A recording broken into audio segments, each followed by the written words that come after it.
stuck together, but there is actually space between them. And this plays a role in shock absorption, right? So when two bones are stuck together, they'll be subjected to more... Mr. C, definitely. They're subjected to more pressure at impact and they'll become more stressed. So for sprinters, it's about 3 times your body weight going through your joints when you land.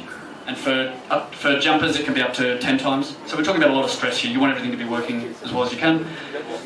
So the question is, what would cause two bones to move together?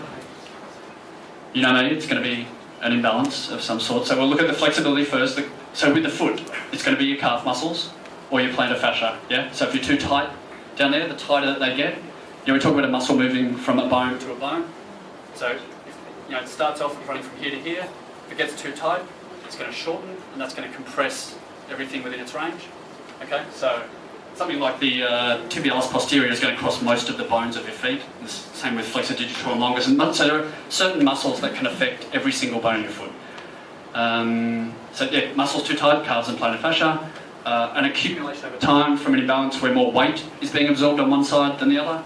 And so a really obvious thing that would cause more weight to be absorbed on one foot rather than your other foot would be a rotation through your pelvis. Yeah, like if you've got a twist, you're going to land forward on that foot. That's going to cause a braking force. Yeah, everyone understands that. And yeah, again, you poor guys, uneven activities like hurdling, jumping, throwing, pole vault will further predispose. You're obviously going to create an imbalance over time. Thank you.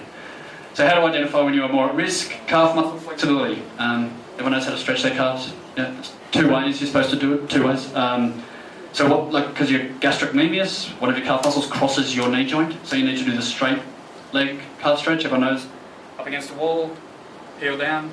You've got to keep your leg locked out at the back, yeah, to get the top of the gastrocnemius, but you also want to do the soleus, which is your deeper muscle, which both of these attach to your Achilles. And so that would be where you're doing the push up against the wall and you drop your knee in, yeah, keeping your heel. So this is going to isolate the stretch to the lower part of your calf. Ankle joint mobility. We've got the knee to wall test. So does everyone know this one? Probably not. Okay. Does anyone want to come? Anyone got an ankle problem, foot problem, calf problem, plantar fascia, stress fracture, Achilles tendonitis? I know. Nothing. No one. No one's got an injury. You're the greatest group of athletes I've ever talked to. Okay. Tip-top condition. Yeah. I can't be training. All right. So I'll demonstrate the stretch. Yeah. So we just need to find a fixed point, like a wall, and you start off close to the wall, and you're just going to go in until your knee hits the wall. Yeah. And so for me, that point there is okay. So you come back a little bit further. We're trying to see how much flexibility we've got in that joint. Come a little bit further away. Go in again. Can do. Yeah. So see how my heel's still not coming up. Go a little bit further out, and I can't get there. Okay, so we can fix a marker. You can put it down, find out exactly where you are on one foot, and you're going to do the other foot. Yeah. So then you just stand up, check it out there, move back to here, and you can check whether or not one foot is as good as the other. So 2 things will cause you to have a problem there. One will be the flexibility in your calf muscles, and the other one's going to be the joint. And the way you differentiate them, you can feel a stretch in your calf muscles. Yeah, at the back. Everyone knows where your Achilles tendon is, and you will also feel a jamming in your ankle joint at the top of your foot. So if you're feeling at the top, the bones are hitting each other. Okay? Because there's no muscles really on the top. There's the tibialis anterior, but it's mostly just tendon at that point. So cool. Need a wall test demo. Then stability. This test's really embarrassing, so I can't imagine anyone will come up. So yeah, what we're doing just to assess the proprioceptors in your ankle ligaments is balance. So just stand on one foot. Okay, so we're just looking to see if you are wobbly, if it's easily off balance. Do it on the other foot, check if they're close to similar. If you're good at that, why are you making fun of me? Who's that? The girl there making fun of me. Okay, so if it's easy with your eyes open, do it with your eyes shut, because all your balance receptors in your body are in your eyes and ears and your ankle ligaments. And so if you're good at it with your eyes open, and you can stand there all day, and obviously I can't, do it with your eyes shut, and straight away see how quickly it happens that you will start to get off balance. So this is, again, it's both a test that will tell you if there's a problem, and it's a way to correct the problem in itself. So if you find that that's bad, that's all you have to do to get better at it. It's just practice standing on one foot. and then you practice it with your eyes shut, and then you practice it up on your toes, yeah? So you just make it harder and harder. Cool? And then pelvic rotation, and we've gone through that with the hamstring, if everyone remembers, all the stretches, the series of stretches. Good? Okay, next. Please, back to the slide, please. Thank you. If the stability is bad, how does that affect performance in running? Yep.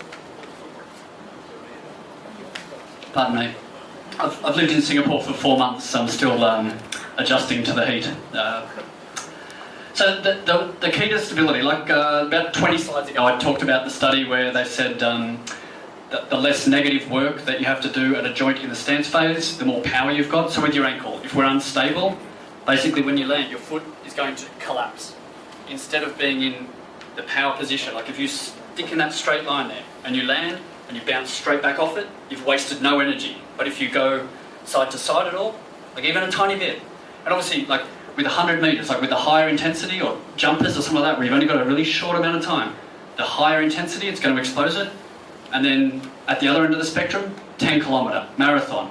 You could be off by like, you know, the smallest fraction, but you're going to run 2 hours, 3 hours, sort of thing. So it's definitely going to show up over time. Does that answer your question? Yeah, cool. So it's just, we're just talking about the less amount of energy you have to waste on negative stuff, the more power you've got, and the less likely you are to have a problem there. So, yeah, pelvic rotation, cool. Up to the next one. So, yeah.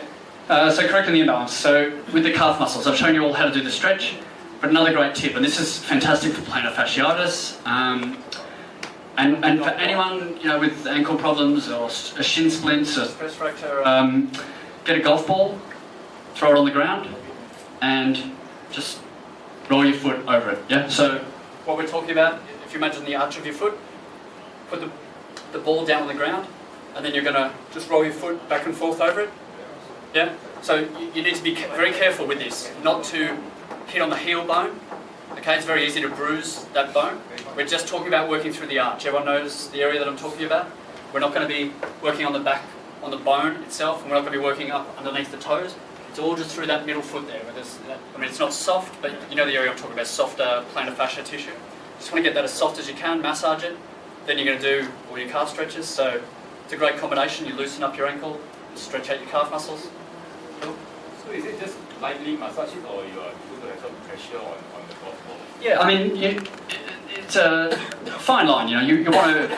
It's thick connective tissue, your plantar fascia, right? So it can handle a bit of work. You should get into it, but you don't go crazy. I wouldn't stand on it just on one foot and jump up and down or anything. But if you just, I mean, you could do this while you're watching TV or whatever. You just put it on the ground. We're just talking about a minute or two. You know, it's just a little bit to loosen it up and soften it. That's all you need to achieve. I had the old seen the leg massage. Does it work? It's only 4 months. I haven't been here long enough to know if this is a trap I'm looking into. You say hand healing, right? Leg massage is there. You might prefer a female massage therapist to myself. I'm not sure. Yeah. I mean, that sounds great. Okay. Yeah, so we've done the golf ball stretch, we've done the ankle stability exercise, everyone knows that, just standing on one foot for as long as you can stuff, and pelvic rotation, we've talked about that. Okay. So when are you most prone to get an injury? The 2 times you're most prone are when you are starting a new activity, or when you are increasing the intensity of an existing activity. So these are all the transition phases in your training where you're going from your pre-comp to competition, or from your winter base. Do you guys have winter? Yeah.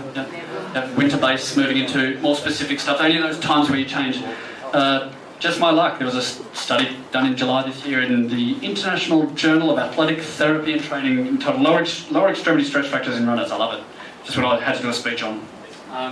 First 40 days. They talk about the first 40 days of any transition or a new activity is when you're the most prone. This is where and so it takes about 40 days to get a stress fracture.